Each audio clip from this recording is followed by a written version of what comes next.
ডিমের অমলেট আবার বেগুন ভাজা, সেটা আবার গোল গোল করে গাড়ির চাকার মতো করে। এত রকম ঝামেলা কে করে? তাই চটপট মাথায় একটা আইডিয়া চলে এলো, এই দুটোকেই একসাথে একরকম রেসিপি বানালে কেমন হয়। ব্যাস, ভাবাও শেষ আর বানানোও শুরু। কি বলবো আপনাদের, কত কম সময়ে আর কি যে দারুণ টেস্ট হয়েছিল না, না খেলে বুঝতেই পারবেন না। গরম গরম ভাতের সাথে খেতে ফাটাফাটি লেগেছিল। নমস্কার বন্ধুরা, ভাই বোনের হেসেল ঘরে সবাইকে স্বাগত। আজ আমি ডিম ও বেগুন দিয়ে নতুন একটা রেসিপি আপনাদের সাথে শেয়ার করব। ভিডিওটিকে স্কিপ করবেন না, পুরো ভিডিওটি দেখার জন্য অনুরোধ রইল। আজকের রেসিপির জন্য একটা বড় সাইজের বেগুনকে আমি এইভাবে গোল গোল করে রিং পিস করে নিয়েছি। এই বেগুনের মধ্যে দিয়ে দেবো কিছু উপকরণ। হাফ চামচ দিয়ে দিলাম লবণ, হাফ চামচ লঙ্কা গুঁড়ো, হাফ চামচ হলুদ গুঁড়ো। সব উপকরণগুলো বেগুনের গায়ে বেশ ভালোভাবে মাখিয়ে নেব।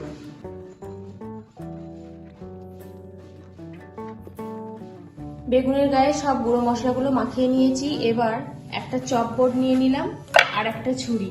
এবার এই মশলা মাখিয়ে রাখা বেগুন থেকে এক পিস নেব, নিয়ে এই ভেতরের অংশটা বেশ গোল করে কেটে নেব। এই যে এইভাবে কেটে নিয়েছি। এই যে রিংটা করে নিয়েছি ভেতর ফাঁকা, এই সাইডটা যেন খুব বেশি সরু না হয়ে যায়, একটু যেন মোটা থাকে। এইভাবে কেটে নিয়েছি। ঠিক সবগুলো একইভাবে কেটে নেব। সব বেগুনগুলো থেকে কিন্তু আমার ভেতরের শ্বাস বার করে নেওয়া হয়ে গেছে। এবার এই যে টুকরোগুলো আছে না, এই টুকরোগুলোকে আমি একটু ছোট ছোট করে কেটে নেব, যতটা মিহি করে কাটা যায়। সব টুকরোগুলোই কেটে নেবো একইভাবে। বেগুনের অনেক রকম রেসিপি তো আমরা বানাই, বা বেগুনটাকে এইভাবে গোল গোল রিং পিস করে ভাজাও আমরা করে খাই, কিন্তু আজকে আমি দেখাবো সম্পূর্ণ নতুন একটা রেসিপি। খেতে কিন্তু দারুণ মজার লাগে, শুধু দেখলে হবে না, এটাও আপনাদের বাড়িতে ট্রাই করতে হবে, না হলে স্বাদটা কিন্তু বোঝাই যাবে না। বেগুনগুলো আমার সব কাটা কমপ্লিট। এবার একটা বোল নিয়ে নিলাম। এবার দুটো ডিম ফেটিয়ে নেব।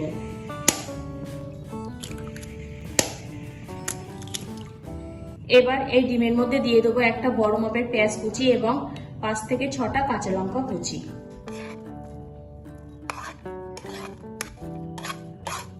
আর দিয়ে দিলাম হাফ চামচ লবণ, 4 চামচ গোলমরিচ গুঁড়ো আর কেটে রাখা বেগুনের কুচিগুলো। এইবার সবকিছু ভালোভাবে মাখিয়ে নেব। বেশ একটু চটকেই মাখতে হবে। সব উপকরণগুলোর সাথে ডিমটা ভালোভাবে মাখানো হয়ে গেছে। এবার আমি রান্নাটা শুরু করব। এদিকে গ্যাসে কড়াই চাপিয়ে রেখেছিলাম, তাতে তেল দিয়ে দিয়েছি 3 চামচ মতো সর্ষের তেল। এখানে আপনারা সর্ষের তেলের পরিবর্তে বাটার কিংবা সাদা তেল অথবা ঘি দিয়েও কিন্তু এই রেসিপিটা বানাতে পারেন, সবটাই কিন্তু খেতে ভালো লাগবে। আমি এখানে সর্ষের তেল দিয়েই বানাচ্ছি। তেলটা গরম হয়ে গেছে, এখন আমি সেই বেগুনের যে রিং পিসগুলো ছিল একটা দিয়ে দেব। এবার এই ডিমের গোলা থেকে 1 চামচ দিয়ে দিলাম।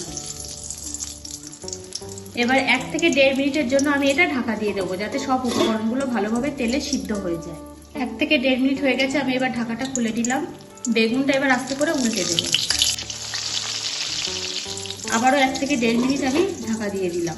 1 থেকে 1.5 মিনিট হয়ে গেছে, আমি এবার ঢাকাটা খুলে নিলাম। এই পিঠটাও উল্টে দেবো। এই পিঠটাও কিন্তু ভালোভাবে ভাজা হয়ে গেছে। বেগুনটা কিন্তু আমার ভাজা পুরোপুরি কমপ্লিট। আমি এবার এটা তেল থেকে তুলে নেব। এইভাবে বাকি বেগুনগুলো আমি একই রকম ভাবে ভেজে নেব।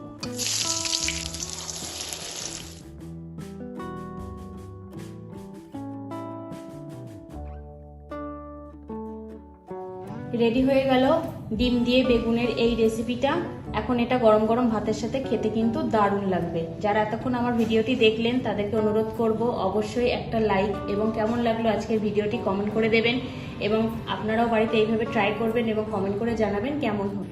আজকের রেসিপিটা তাহলে এই পর্যন্ত। যে সকল নতুন বন্ধু আমার ইউটিউব চ্যানেল থেকে দেখছেন তারা অবশ্যই চ্যানেলটিকে সাবস্ক্রাইব করে দেবেন, আর যে সকল বন্ধুরা ফেসবুক থেকে দেখছেন তারা অবশ্যই ফেসবুক পেজটিকে ফলো করে দেবেন। আজ তাহলে এই পর্যন্ত, দেখা হচ্ছে পরের কোনো নতুন রেসিপিতে।